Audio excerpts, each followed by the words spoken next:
Tu es plus grand que ça, que l'on dit. Jéhovah, tu es plus grand que ça, que l'on dit. Tu es plus grand que ça, que l'on dit. Tu es plus grand que ça, que l'on dit. Tu es excellent.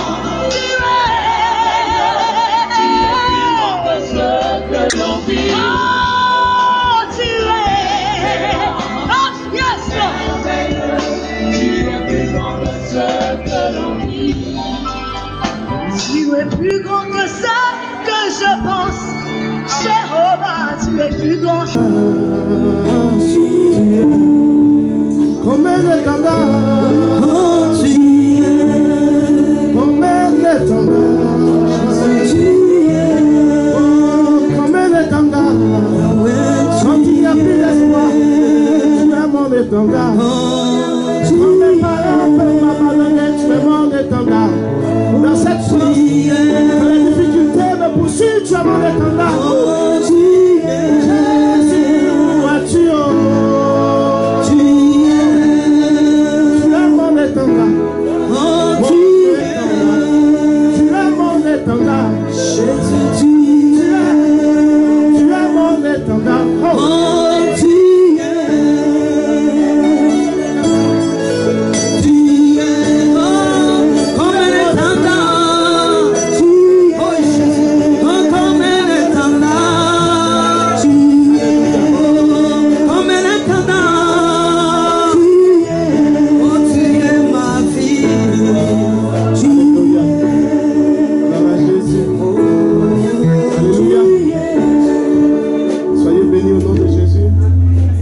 Merci pour le serviteur de Dieu, la servante.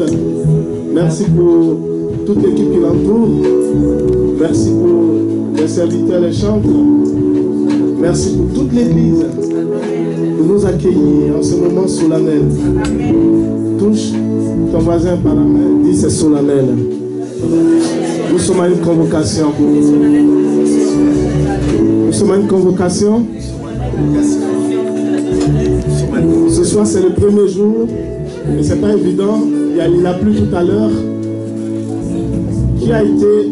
Qui croit que avant la fin de ce séminaire, c'est-à-dire le dimanche, ce pourquoi il a lutté pendant toute sa vie, ce qu'il a combattu pendant des décennies, des siècles, que ses ancêtres, ses parents n'ont pas pu régler, qui croit, qui veut accepter qu'à compter de cette semaine, une vie nouvelle commence aujourd'hui. Je voudrais du fond du cœur vous remercier d'être venus parce que sans vous, nous ne sommes pas.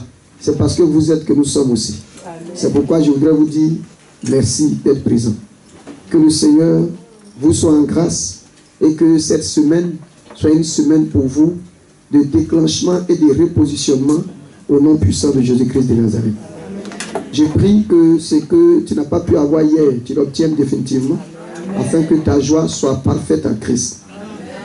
Les hommes cherchent ailleurs, mais nous avons le lieu, nous avons la personne, nous avons le Dieu, le Seigneur qui peut tout nous donner, c'est Jésus-Christ de Nazareth. Ce soir, par la grâce de Dieu, nous allons parler d'un sujet tout aussi important que ceux que vous avez jusqu'à aujourd'hui, qu'on vous a développé.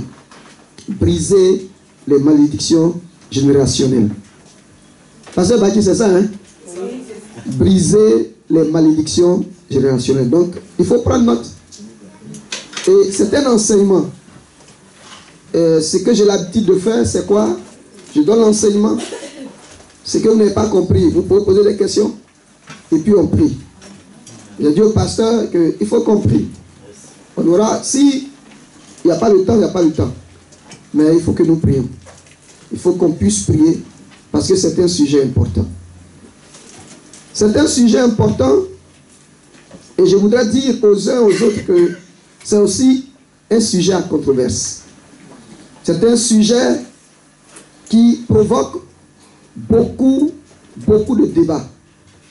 Mais pour tous ceux qui me connaissent et tous ceux qui ont déjà lu mes livres, je dis toujours qu'il y a des débats pour lesquels moi, je ne m'engage pas. Pourquoi? Parce que quand vous n'êtes pas en peine, vous n'avez pas de problème, vous pouvez toujours discuter. Quand vous n'avez pas la vérité, vous pouvez toujours discuter. Mais le jour où le Seigneur va vous visiter, vous saurez que c'est des discussions vaines, c'est des choses qui n'ont pas de sens. La vérité ne se discute pas. La vérité ne se démontre pas, c'est simplement la vérité. Et si vous n'avez pas l'Esprit de Dieu pour comprendre un certain nombre de choses, vous n'allez jamais savoir ce qu'il faut pour que vous soyez heureux. Quand vous lisez la Bible, quand vous allez sur à l'internet et partout, beaucoup d'hommes de Dieu vous disent que il n'est pas possible que nous parlions aujourd'hui de malédiction ou de malédiction générationnelle. Ça n'existe pas.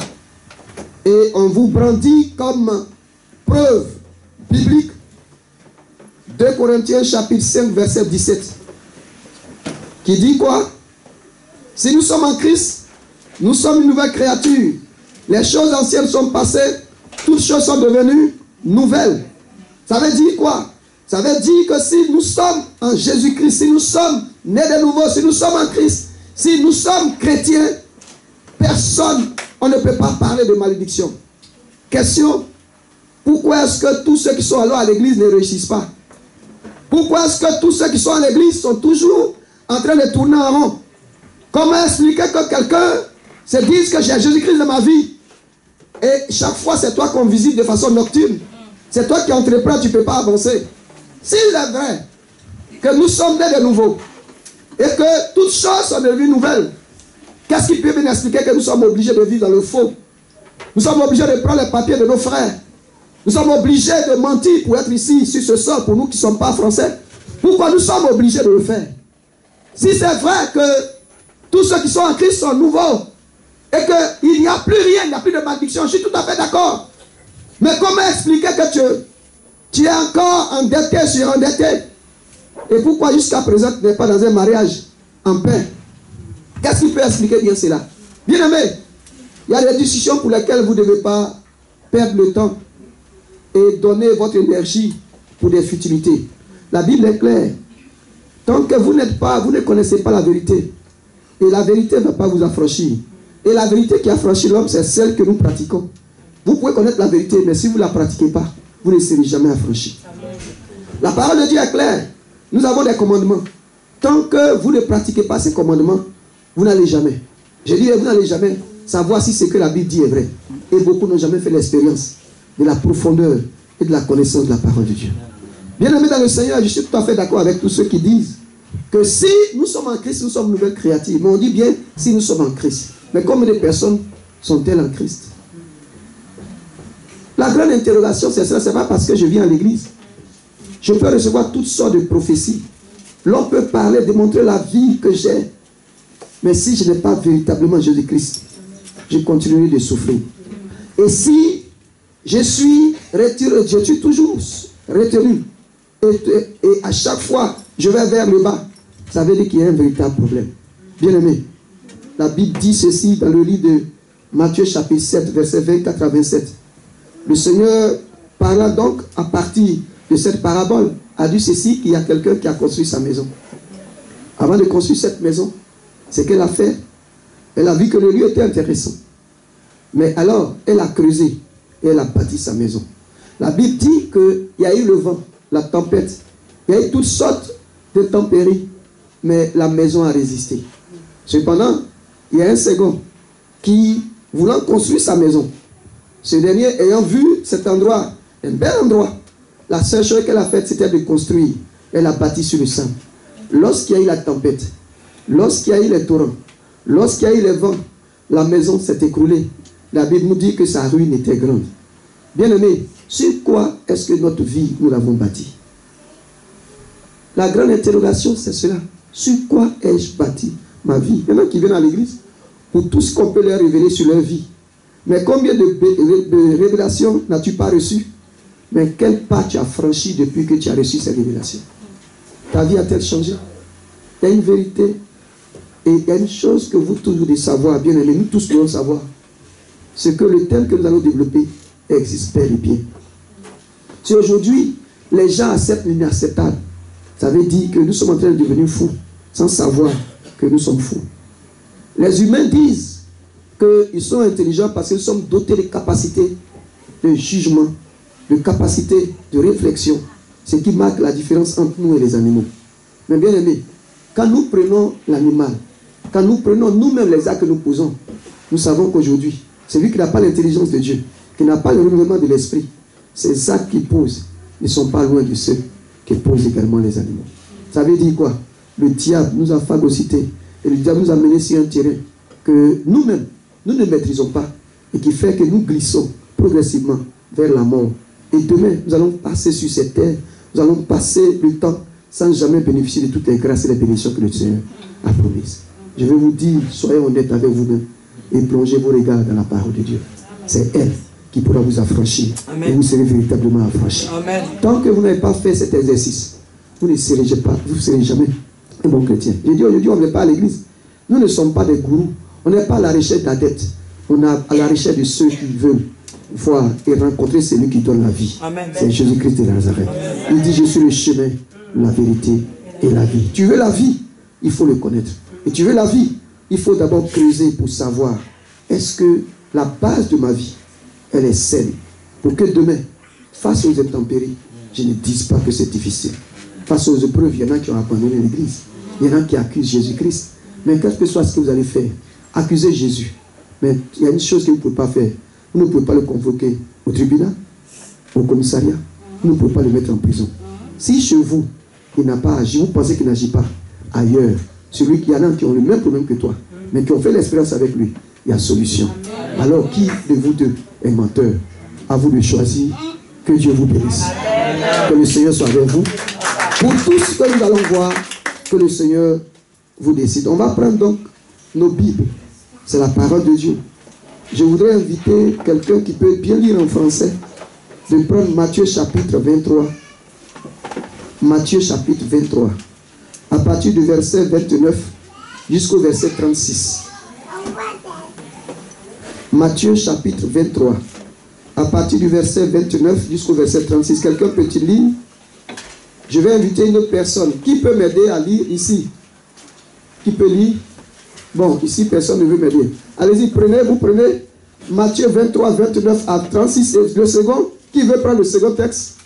Oui, allez-y, prenez Actes chapitre 7, verset 51 à 60.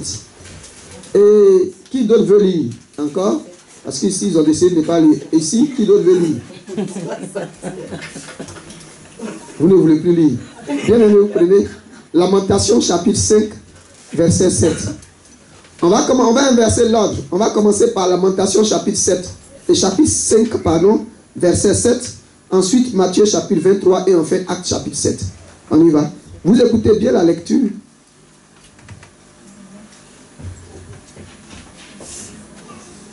Lamentation chapitre 5, verset 7. Lamentation, c'est après Jérémie. Le chapitre 5, un seul verset, le 7. Pendant ce temps, celui qui a Matthieu se prépare et enfin l'autre, Acte 7. Et nous allons lire au fur et à mesure que nous allons progresser, nous donnerons les autres textes qui vont nous aider. Je lis au nom du Seigneur. Allez-y. Lamentation 5, verset 6. Non, 7. Nos pères ont péché, ils ne sont plus. Et c'est nous qui portons la peine de leur inquiétude. Nos pères ont péché, ils n'y sont plus. Et c'est nous qui portons la peine de leurs iniquités. Alléluia. Amen. Nous retenons cela. Matthieu chapitre 23, on y va. Je lis la parole de Dieu. Amen. Malheur à vous, scribes et pharisiens, hypocrites, parce que vous bâtissiez des tombeaux des prophètes et ornez les sépulcres de justes. Et que vous dites, si nous avions vécu du temps de nos pères, nous ne nous serions point joints à eux pour répandre le sang de prophète. Vous témoignez ainsi contre vous-même que vous êtes le fils de ceux qui ont tué les prophètes. Comblez donc la mesure de vos pères, serpents, race de vipères. Comment échappez-vous au châtiment de la gênent. C'est pourquoi, voici, je vous envoie des prophètes, des sages et des scribes. Vous tuerez et crucifiez les uns, vous battrez des vergeurs, les autres dans vos synagogues, et vous les persécuterez de ville en ville, afin que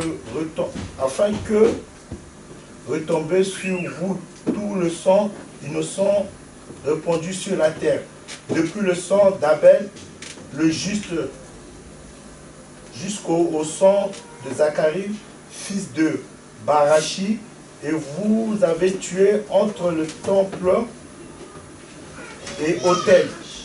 Je vous le dis en vérité, tout cela retombera sur cette génération. Amen. Amen. Amen. On y va le troisième texte, s'il vous plaît. La parole est due au nom de Jésus. Amen. Le acte 7, le verset 51 à 60, la Bible déclare: Homme réfracteur, incirconcis de cœur et d'oreille, vous vous opposez toujours au Saint-Esprit, vous êtes bien comme vos ancêtres. Le cœur de... Vous reprenez bien, il dit quoi? Vous êtes bien comme vos ancêtres. Nous continuons. Pardon. Lesquels, prophètes des ancêtres, n'ont-ils pas persécuté? Ils ont tué ceux qui annonçaient d'avance la venue du juste, et c'est lui que vous avez fait maintenant arrêter et dont vous êtes devenus les meurtriers, vous qui avez reçu la loi par l'intermédiaire des anges et qui ne l'avez pas gardée. En entendant ces paroles, ils avaient le cœur plein de rage, ils grinçaient des dents contre lui. Mais Étienne, rempli du Saint-Esprit, fixa le regard vers le ciel et vit la gloire de Dieu et Jésus debout à la droite de Dieu. Il dit: Je vois le ciel ouvert et le Fils de l'homme debout à la droite de Dieu. Ils poussèrent alors des grands cris en se bouchant les oreilles, se précipitèrent tous ensemble sur lui, le traînèrent à l'extérieur de la ville et se mirent à le lapider. Les témoins avaient déposé leurs vêtements aux pieds d'un jeune homme appelé Saul. Ils jetaient des pierres à Étienne qui criait et disait, Seigneur Jésus, accueille mon esprit. Puis il s'est mis à genoux et criait d'une voix forte: Seigneur, ne le charge pas de ses péchés. Après avoir dit cela, il s'endormit. Amen. Amen. Alléluia. Amen. Voici 3 textes qui nous sont lus. Le premier dit quoi? C'est Jérémie. Dans le livre des Lamentations, au chapitre 5, verset 7, qui dit ceci: Nos pères ont péché, ils n'y sont plus. Et c'est nous qui portons le poids de leurs iniquités. C'est nous qui payons le prix. La Bible nous dit, dans le Nouveau Testament, dans le livre de Matthieu, le Seigneur Jésus lui-même dit ceci aux scribes, aux pharisiens. Il dit ceci aux Juifs. Il a dit: du temps de vos pères, vous avez tué les prophètes qui sont venus. Ils vous ont annoncé la vérité. Mais elle était tellement dure que vous avez décidé de ne pas écouter. Mais vous avez mis fin à leur vie. Il dit: malheur à vous. Parce que ce qu'ils ont été, c'est ce que vous serez. À eux de répondre que s'ils avaient été là, ils n'auraient pas agi comme eux. Alors Jésus qui leur fait comprendre que parce que vous avez déclaré cela, c'est ce que vous aurez fait. La preuve, Jésus a parlé aux Juifs. Ils ont entendu et Jésus dit: ce que vous avez fait, ça va retomber sur cette génération. Et vous allez subir. Bien aimé dans le Seigneur, dans Actes chapitre 7, c'est que le Seigneur a proclamé la malédiction, ce qu'il a prononcé comme parole. Qu'est-ce qui va se passer? C'est exactement ce qui va se produire. Avec qui? Avec les premiers chrétiens. La Bible nous dit qu'Étienne leur a annoncé l'évangile. C'était pour le salut de leur âme. Mais ils ne pouvaient pas supporter la profondeur et la grâce qui leur était annoncée. Et la Bible nous dit qu'ils ont donc tué qui? Ils ont tué Étienne. Jésus n'a-t-il pas dit que cette génération fera ce que les parents ont fait, les ancêtres ont fait? Ils ont dit: c'est pas possible. Il dit: déjà vous êtes condamnés. Les preuves sont là. Bien aimé, je veux dire quoi? Je veux simplement vous faire comprendre que beaucoup disent que quand on parle de malédiction, ce n'est pas avec le Seigneur. Mais le Seigneur lui-même a prononcé une parole. Il a proclamé à cause de l'endurcissement de leur cœur. Ce qui a été hier, c'est ce qu'il a dit et c'est ce qui a été plus tard. Je veux dire qu'une parole proclamée, ce qu'il a dit avec force, malheureusement, personne n'a tenu compte de cela. Personne n'a tenu compte. Voici que la génération est passée. Mais celle qui a vécu, c'est elle également. En ce moment précis, à l'époque, les contemporains d'Étienne, alors c'est ceux-là qui vont s'élever et qui vont agir comme leur père. Bien-aimés dans le Seigneur, on nous parle de briser les malédictions générationnelles. À partir de ces trois textes et les commentaires que nous en faisons, bien-aimés, nous sommes donc face à une réalité, une chose certaine. Là, quand on parle de malédiction générationnelle, de quoi est-il question? Qu'est-ce que la malédiction alors? La première question, en deux,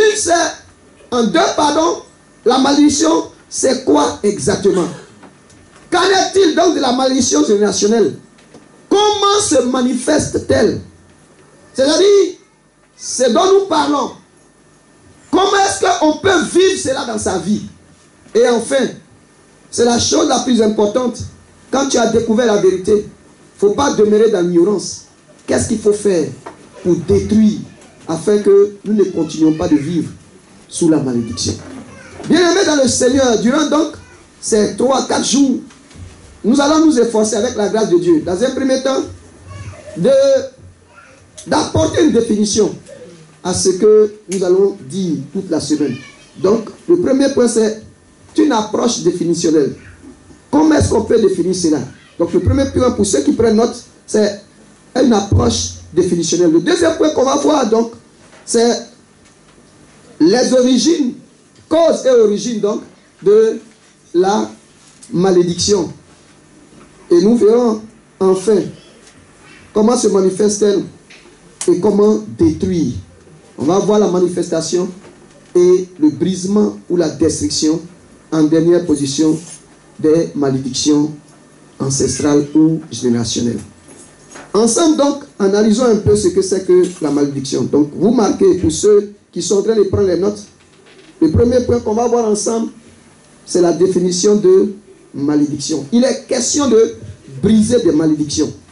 Dans le thème, on dit briser les malédictions générationnelles. Briser, ça veut dire quoi? Ça veut simplement dire couper, rompre, casser. Ça veut dire interrompre. Quand on dit briser, ça veut dire qu'il y a une suite. Mais il faut faire quoi? Il faut casser cela. Ça veut dire qu'il y a une corde. Il faut rompre la corde. Ça veut dire qu'il y a un lien. Il faut casser. Il faut que ce lien-là n'existe plus.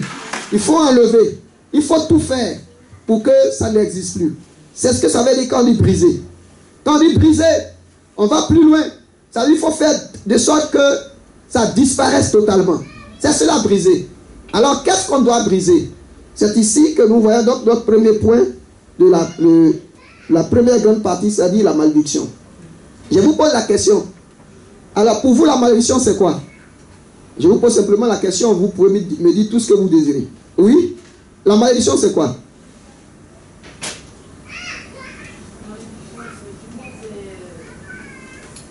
Mais toi, tu ne mets pas la main puis tu parles. Vas-y. La malédiction, c'est les fétiches, les esprits des eaux, les... Bon, elle rentre dans une définition. Nos parents adorés, ils ont promis des choses, ces esprits-là, et qui n'ont pas respecté leurs promesses, et qui sont morts. Et aujourd'hui, c'est nous que ces esprits-là réclament. Ok. Que Dieu te bénisse. Pourquoi vous êtes décidé comme ça? Allez-y. Oui, parlez, je vous écoute. La malédiction. Non. Oui, allez-y. Tu peux interpréter. La malédiction, c'est une cause que toute la famille meurt toujours par la même maladie en fait. Ok. Oui, allez-y, allez-y. Ou lorsque vous vous mariez, vous n'allez jamais jusqu'à la fin de votre mariage pour toute la famille. Ok, que Dieu vous bénisse. Oui, il y a une autre, mais oui, allez-y. La malédiction, pour moi, c'est des déclarations déclarées par une personne, un membre de la famille ou une connaissance qui vous poursuit durant des générations à génération. Que le Seigneur vous bénisse. J'ai vu une main. Oui, allez-y. Oui, c'est à peu près le même propos. Ok, d'accord. De parler, de sortir une parole qui va poursuivre la personne. Ok. Que le Seigneur vous bénisse. Alléluia. Amen. Pour moi, la malédiction, c'est simplement le contraire de la bénédiction. Si vous n'êtes pas béni, ça veut dire que vous êtes maudit. Et pour moi, c'est simple. Hein? La malédiction, c'est le contraire de la bénédiction. Dites-moi, la Bible dit quoi? Quand nous lisons Éphésiens chapitre 1, verset 3, qu'est-ce qui est écrit là-bas? Quelqu'un lit ça rapidement. Qu'est-ce qui est écrit là-bas? Éphésiens chapitre 1, verset 3. Faites la lecture rapidement.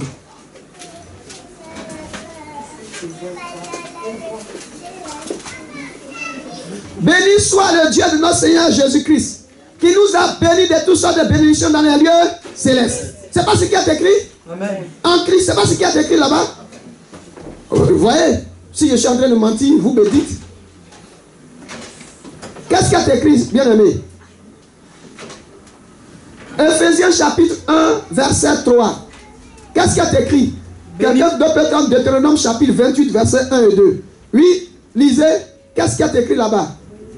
Béni soit le Dieu, Père de notre Seigneur Jésus-Christ, qui nous a bénis de toute bénédiction spirituelle dans le lieu céleste en Christ. Ok.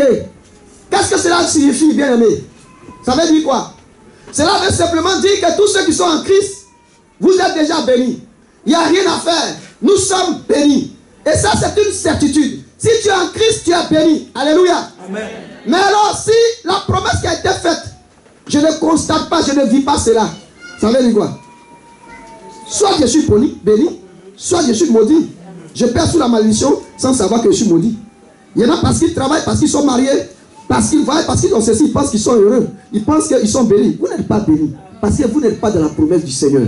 Tant qu'on n'est pas dans la promesse du Seigneur, dans la plénitude de ce que le Seigneur a promis, ça veut dire que nous ne sommes pas bénis. Deuxième chose, Deutéronome chapitre 28, verset 1 et 2. Qu'est-ce qui est écrit? Oui. Si tu obéis à la voix de l'Éternel, si tu obéis à la voix de l'Éternel, ton Dieu,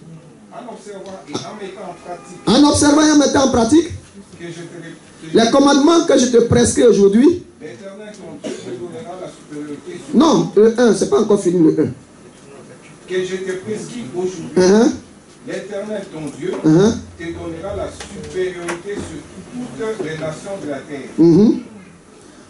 Dans ma version, il est écrit: si tu obéis à la voix de l'Éternel ton Dieu, en observant et en mettant en pratique les commandements que je te prescris aujourd'hui, voici les bénédictions qui seront ton partage. Alors, Dieu dit que si j'obéis, je serai béni. Bien aimé, j'obéis et je me rends compte que je ne suis pas comment? Béni. Il y a un problème. Alléluia. Amen.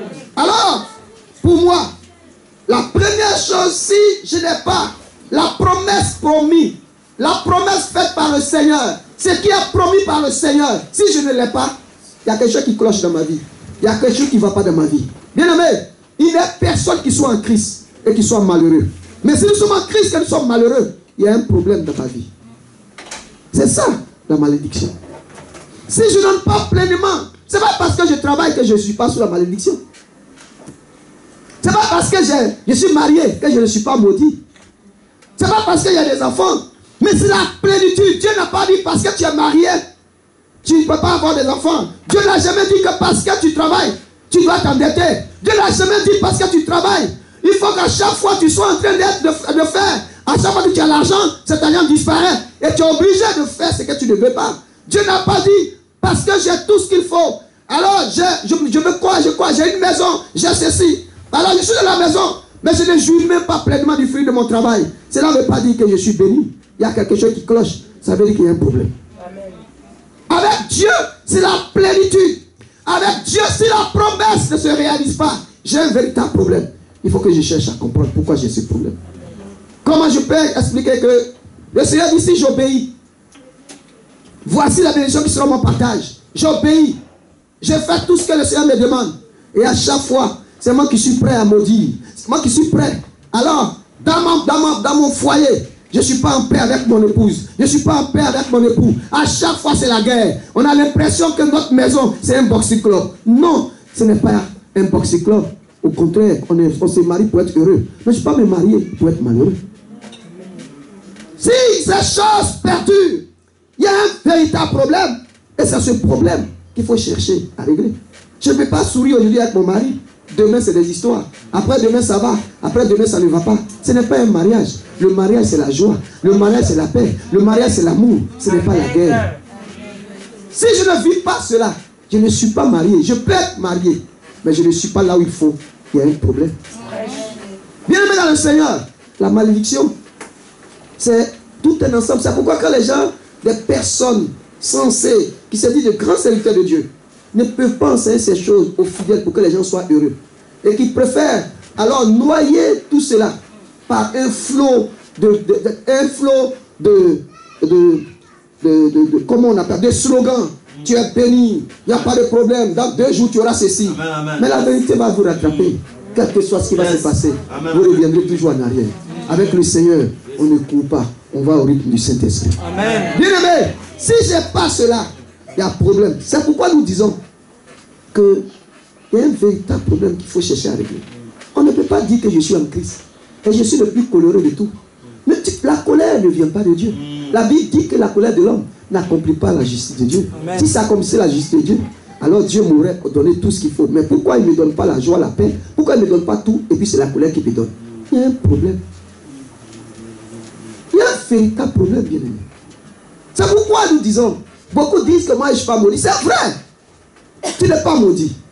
Mais regarde le parcours que tu fais pour entrer, pour avoir un emploi, pour avoir un enfant, pour avoir également un papier, pour obtenir ci, pour obtenir ça. Regarde tout ce qui se passe dans ton foyer. Regarde ce qui se passe dans ton travail. Regarde toi-même ton parcours. Tu dois être gêné, tu dois être dérangé. Il faut pas interroger, il faut interroger le Seigneur. Si on aime tant le Seigneur, pourquoi est-ce que venir à un enseignement c'est un problème? On est obligé de me demander pardon pour que je vienne. Si je ne suis pas maudit, pourquoi je n'aime pas la parole de Dieu? Si je ne suis pas sous le joug, le contrôle de quelque chose, pourquoi je n'aime pas la parole de Dieu? Pourquoi est-ce que la parole de Dieu m'ennuie? Pourquoi c'est un véritable problème? Pourquoi je veux simplement qu'on me dise ce que je vais entendre? Je ne veux pas qu'on me dise ce que je fais pour que je change. Amen. Bien aimé, c'est ça. Parce qu'il ne faut pas croire que parce que je suis à l'église, aucune malédiction ne peut me frapper. Beaucoup de serviteurs de Dieu souffrent parce que maudits, eux-mêmes là, le peuple qui est avec eux aussi est maudit. On dit que ça va, le Seigneur est merveilleux. Non, c'est pas, faut pas cacher. La vérité, elle finit toujours par triompher. Amen. Elle peut aller tout doucement, mais elle triomphe. C'est pourquoi nous disons que la malédiction, c'est le contraire de la bénédiction. La malédiction, c'est quoi? C'est quand la loi, parce que dans malédiction, il y a la loi qui est mal dite. Ça veut dire quoi? Mal promulguée. C'est-à-dire, nous tous qui sommes ici, là, nous connaissons les 10 commandements, mais on ne connaît pas les 10 commandements. Ah, ça c'est un problème. Je vous pose la question. Vous connaissez les 10 commandements, mais vous ne connaissez pas? On connaît. Vous connaissez? Donnez-moi le premier commandement. Non, tu ne fais pas par là. J'ai dit, donnez-moi le premier commandement. Quelqu'un lève la main puis tu me parles. Comme ça, je sais. Oui, vas-y.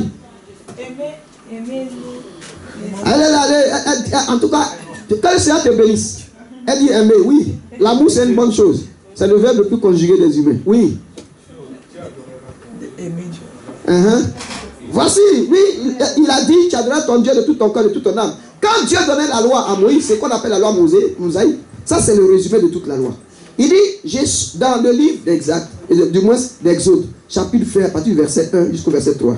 Je suis l'Éternel ton Dieu, qui t'a fait sortir du pays d'Égypte, de la maison de servitude. Tu n'auras pas d'autre Dieu devant ma face.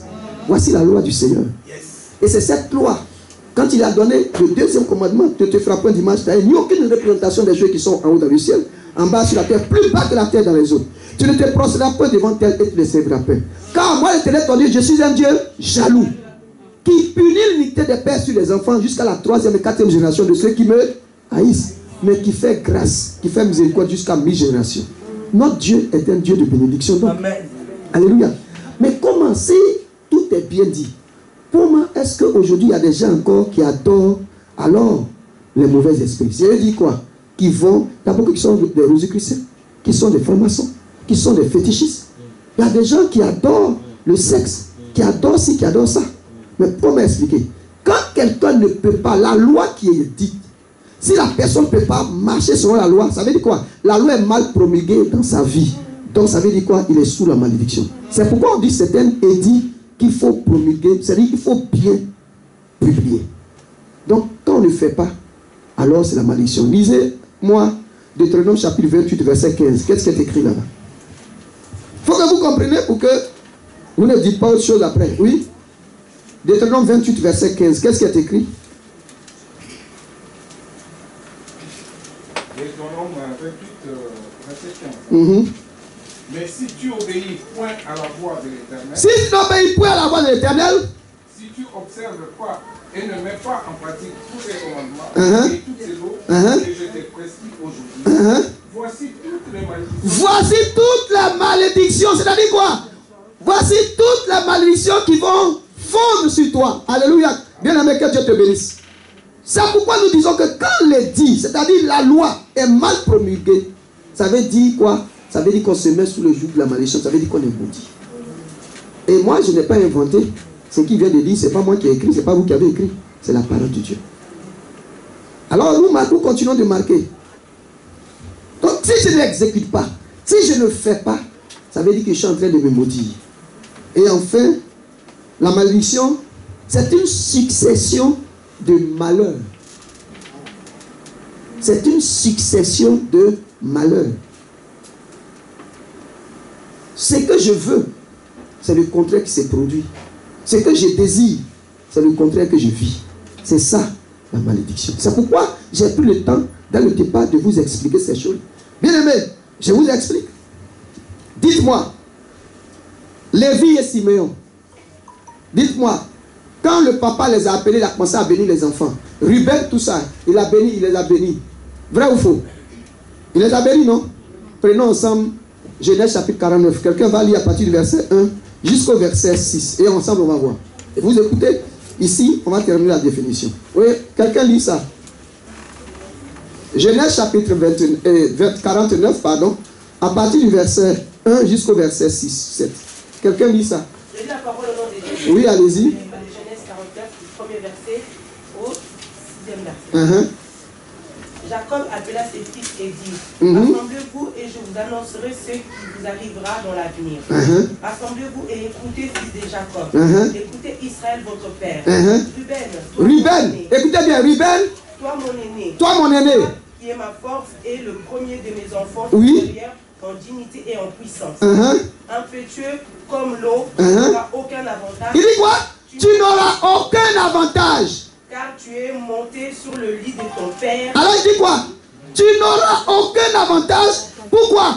Parce que tu es monté sur le lit de ton père. Qu'est-ce qui s'est passé dans la vie de cet homme, Ruben? Ruben, vous m'excusez, a connu la même femme que son père. Alors son papa, lui qui était le premier en Israël, c'est à lui que revient la double portion. C'est lui qui doit être béni. C'est lui qui doit recevoir alors l'onction de la part du Seigneur, de la part de son père. Mais qu'est-ce que le père fait?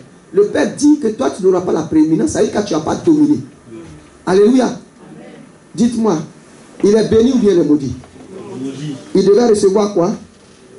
C'est pourquoi nous disons, bien aimé dans le Seigneur, dans la définition que nous donnons, au lieu que ce soit ce qui est bien qui t'arrive, c'est ce que tu n'espères pas que tu reçois.